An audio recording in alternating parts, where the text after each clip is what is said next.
পশ্চিম এশিয়ার আকাশ এখন বারুদের ধোঁয়ায় ঢাকা। চারদিকে উঠছে লেলিহান আগুনের শিখা। ত্রিমুখী এই যুদ্ধে চরম আতঙ্ক বিরাজ করছে মধ্যপ্রাচ্যের প্রতিটি দেশে, আর সেই আঁচ এসে পড়েছে পুরো এশিয়ায়। সুপার পাওয়ার আমেরিকা ও তার মিত্র ইসরায়েলের যৌথ হামলা শুরু হয় ইরানে।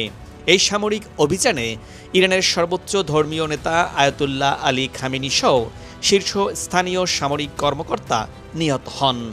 ডোনাল্ড ট্রাম্প এবং নেতানিয়াহু ভেবেছিলেন কেল্লা ফতে, মাথা কেটে ফেলা হয়েছে।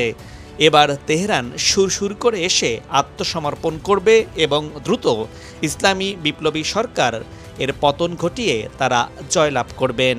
কিন্তু বাস্তবতা একদমই ভিন্ন। যুদ্ধে এখন প্রতিদিনই মার্কিন নৌঘাঁটি, মার্কিন ঘাঁটি, যুদ্ধবিমান ধ্বংসের খবরে বিভীষিকাময় পুরো অঞ্চল। বিপরীতে যুক্তরাষ্ট্র আর ইসরায়েলও ইরানকে লক্ষ্য করে দফায় দফায় হামলা চালিয়ে যাচ্ছে তেহরানসহ ইরান জুড়ে। বিশ্ববাসীর মনে প্রশ্ন জাগছে, প্রকৃতপক্ষে এই যুদ্ধে কে এগিয়ে আছে, ইরান নাকি যুক্তরাষ্ট্র ইসরায়েল? চলছে প্রাণপণ লড়াই, অপেক্ষা শেষ হাসি হাসার। ইরান, ইসরায়েল, আমেরিকা ত্রিপক্ষীয় যুদ্ধের অবস্থান এখন ঠিক এমনই। রক্তক্ষয়ী লড়াইয়ে বিজয়ী হতে নিজেদের পূর্ণ প্রস্তুতি নিয়ে ইরান ও তার শক্ত প্রতিদ্বন্দ্বী আমেরিকা এবং ইসরায়েল। সামরিক দিক বিবেচনায় যুদ্ধ শুরুর আগে অনেকেই এগিয়ে রেখেছিল ঘনিষ্ঠ দুই বন্ধু রাষ্ট্র ইসরায়েল এবং আমেরিকাকে। কিন্তু ইরানের লড়াকু মনোভাব স্পষ্টভাবে বুঝিয়ে দিচ্ছে, প্রাণ দিলেও মান দিতে রাজি নয় ইরান। প্রায় অর্ধশত বছরের পুরানো প্রতিপক্ষ আমেরিকার অত্যাধুনিক সামরিক সক্ষমতার বিরুদ্ধে সামনে নিয়ে এসেছে নিজেদের তৈরি অত্যাধুনিক ক্ষেপণাস্ত্রকে। টাকার অঙ্কের বিবেচনায় উভয় দেশের ক্ষেপণাস্ত্রের মধ্যে এগিয়ে আমেরিকান যুদ্ধাস্ত্রগুলো। তবে সামরিক সক্ষমতার দিক থেকে পিছিয়ে নেই ইরানের IRGCর মজুদে থাকা ক্ষেপণাস্ত্রগুলো। আমেরিকার 15 মিলিয়ন ডলারের থার্ড ক্ষেপণাস্ত্র মোকাবেলা করতে বেশ সাহসের সঙ্গে শাহেদ সিরিজের ড্রোন নিয়ে হাজির হয়েছে তেহরান। এমন চিত্রে প্রকাশ পাচ্ছে উভয় পক্ষের বিপজ্জনক অর্থনৈতিক ভারসাম্যহীন পরিস্থিতি। যদি যুদ্ধ দীর্ঘায়িত হয় তবে প্রযুক্তিগতভাবে এগিয়ে থাকা সত্ত্বেও বেশ বিপদে পড়তে হবে ট্রাম্প প্রশাসনকে। কারণ থার্ডের মতো ক্ষেপণাস্ত্র প্রতিরক্ষা ব্যবস্থা বেশ সময় সাপেক্ষ এবং ব্যয়বহুল। এর প্রতিটি ইন্টারসেপ্টর ক্ষেপণাস্ত্রের দাম প্রায় 12 থেকে 15 মিলিয়ন মার্কিন ডলার। প্রতি বছর 1.2 এবং 1.4 বিলিয়ন ডলার ব্যয় করতে হয় 100টির কম থার্ড ক্ষেপণাস্ত্র বানাতে। ফলে এগুলো বড় পরিসরে উৎপাদন করা বেশ কঠিন। অন্যদিকে যুদ্ধের ময়দানে ইরানের নির্ভরতা হিসাবে আবির্ভূত হয়েছে তুলনামূলক কম খরচে বানানো শাহেদ সিরিজের ড্রোনগুলো। এগুলো বেশ সস্তা। ইরান বেশ সহজেই তার অত্যাধুনিক ক্ষেপণাস্ত্র প্রতিরক্ষা ব্যবস্থার উপর ও লজিস্টিক চাপ তৈরি করতে পারে। ফলে উচ্চ প্রযুক্তির অস্ত্র ভাণ্ডার নিয়ে বেশ বিপদে পড়েছে ট্রাম্প প্রশাসন। ইরানের কাছে থাকা শাহেদ ড্রোনগুলো কম অর্থ ব্যয় নির্মিত হলেও বেশ কার্যকর। এর প্রতিটির দাম ধরা হয়েছে আনুমানিক 20 থেকে $500। ফলে প্রতি মাসে প্রায় 200 থেকে 500টি ড্রোন উৎপাদন করতে পারে তেহরান। বছরে 200 থেকে 6000 শাহেদ ড্রোন উৎপাদনের সক্ষমতা রাখে ইরান। এতে করে প্রতি বাজেটে বড় ধরনের চাপ সৃষ্টি করা ছাড়াই দীর্ঘ সময় ধরে যুদ্ধ চালিয়ে যেতে পারে ইরানের যোদ্ধারা। আগামী দিনগুলোতে সংঘাতের সময় বাড়লে বেশ ভোগান্তিতে পড়তে হবে মার্কিন প্রতিরক্ষা বাহিনীকে। তখন প্রযুক্তিগত দিক থেকে এগিয়ে থাকলেও চাপে থাকবে সুপার পাওয়ার আমেরিকা। যুক্তরাষ্ট্র ও ইসরায়েলের সঙ্গে ইরানের যুদ্ধ 1 সপ্তাহ গড়ালেও থামার কোনো লক্ষণ দেখা যাচ্ছে না। তার মধ্যে ইরানের প্রেসিডেন্ট মাসুদ পেজেশকিয়ান জানিয়েছেন, বেশ কয়েকটি দেশ মধ্যস্থতার চেষ্টা করে যাচ্ছে। সংঘাত অবসানে মধ্যপ্রাচ্যের বিভিন্ন দেশ পরস্পরের সঙ্গে আলোচনা চালিয়ে যাচ্ছে। তবে কোন কোন দেশ মধ্যস্থতার চেষ্টা চালাচ্ছে তা জানায়নি ইরানি প্রেসিডেন্ট।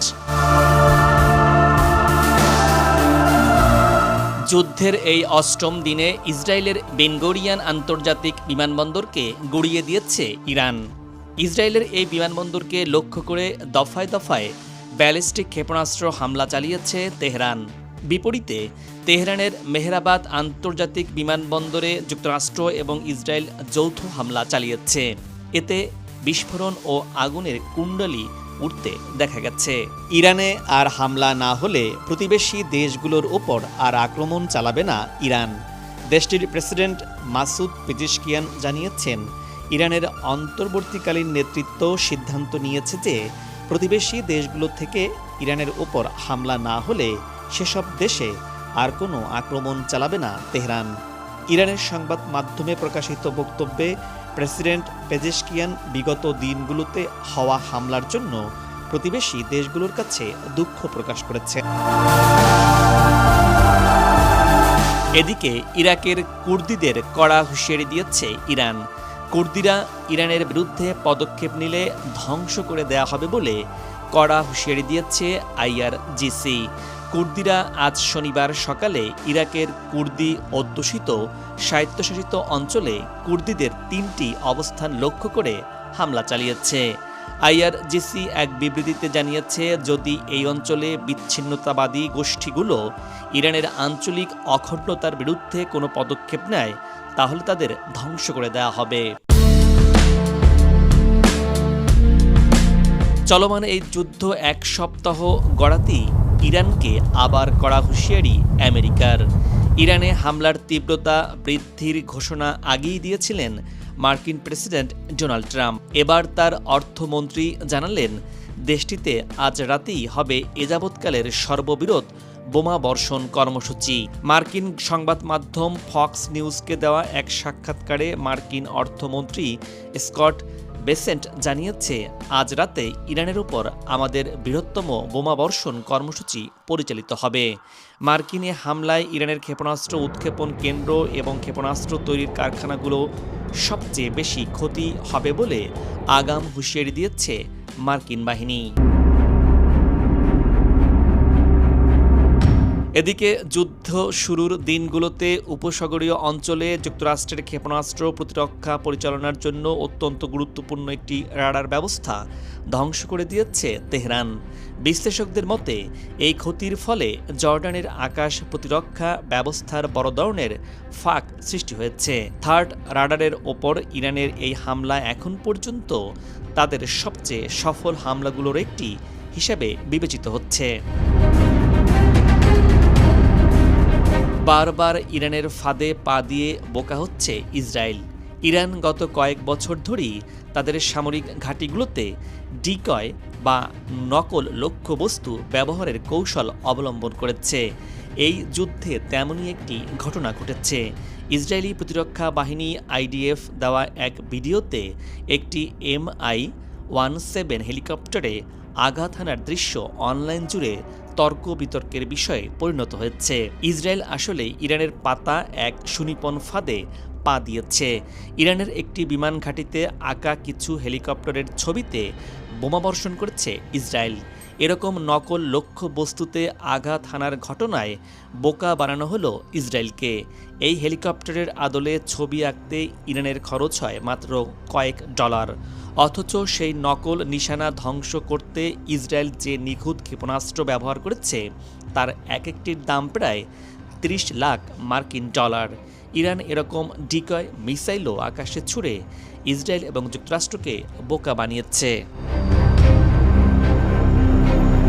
চলমান যুদ্ধ পরিস্থিতিতে বিশ্ব বাণিজ্যের জন্য অত্যন্ত গুরুত্বপূর্ণ নৌপথ হরমুজ প্রণালী বন্ধের কোনো পরিকল্পনা নেই বলে জানিয়েছে ইরান। তবে হরমুজ প্রণালীতে কাদের জাহাজ চলবে আর কাদের জাহাজ চলবে না তাও জানিয়েছে। হরমুজ প্রণালী দিয়ে যুক্তরাষ্ট্র এবং ইসরায়েলের সঙ্গে সম্পর্কিত কোনো জাহাজ চলাচল করতে পারবে না বলে জানিয়েছে আইআরজিসি। চললে সেটাকে ইরান নিশানা হিসেবে লক্ষ্যবস্তুতে আঘাত হানবে। তবে এই নিষেধাজ্ঞার মধ্যেই মার্কিন রণতরী আব্রাহাম লিঙ্কন প্রায় ৩৪০ কিলোমিটারের মধ্যে চলে আসার পর ইরানি ড্রোন সেটিকে ধাওয়া করলে মার্কিন এই রণতরীটি পালিয়ে যেতে বাধ্য হয়। আর এমনটাই জানিয়েছে ইরানের আইআরজিসি। এদিকে ইউক্রেনীয় প্রেসিডেন্ট ভলোদিমির জেলেনস্কি বিশ্বাস করেন যে রাশিয়া ইরানকে অস্ত্র অথবা অস্ত্রের সরঞ্জাম সরবরাহ করছে এবং গোপনে ইরানের সাথে কাজ করছে। ইরানকে রাশিয়ার সহায়তা দেওয়ার খবরে প্রতিক্রিয়া জানিয়েছে যুক্তরাষ্ট্র। রাশিয়া মধ্যপ্রাচ্যে যুক্তরাষ্ট্রের অবস্থান সম্পর্কে ইরানকে গোয়েন্দা তথ্য দিচ্ছে এমন প্রতিবেদনের প্রেক্ষিতে প্রতিক্রিয়া জানিয়েছে সুপার পাওয়ার আমেরিকা। মার্কিন প্রতিরক্ষা মন্ত্রী পিট জানিয়েছে কে কার সঙ্গে কথা বলছেন সে সম্পর্কে পুরোপুরি অবগত আছেন যুক্তরাষ্ট্রের প্রেসিডেন্ট ডোনাল্ড ট্রাম্প এবং যুক্তরাষ্ট্র সবকিছুই নজরে রাখছে। সম্প্রতি মধ্যপ্রাচ্যের উত্তপ্ত পরিস্থিতির মধ্যেই কয়েকটি আরব দেশের ভূখণ্ডে ক্ষেপণাস্ত্র ও ড্রোন হামলার ঘটনা ঘটেছে। এই দেশগুলোর দাবি এসব হামলার পেছনে ইরানের সরাসরি সংশ্লিষ্টতা রয়েছে। উদ্বুদ্ধ পরিস্থিতিতে আরব দেশগুলোর সম্মিলিত অবস্থান এবং পরবর্তী করণীয় নির্ধারণ করতেই জরুরি বৈঠক বসছে আরব লীগের পররাষ্ট্রমন্ত্রীরা। কুয়েত, সৌদি আরব, কাতার, ওমান, জর্ডান, মিশর আগামী ৮ মার্চ বৈঠক করবেন বলে জানা গেছে। দর্শক, আজ এ পর্যন্তই। আগামীতে আবারও দেখা হবে নতুন কোনো ভিডিও চিত্র নিয়ে। ভিডিওটি ভালো লাগলে আপনার মূল্যবান মতামত জানিয়ে ভিডিওটি শেয়ার করুন। ভালো থাকুন, নিরাপদে থাকুন এবং সাথেই থাকুন।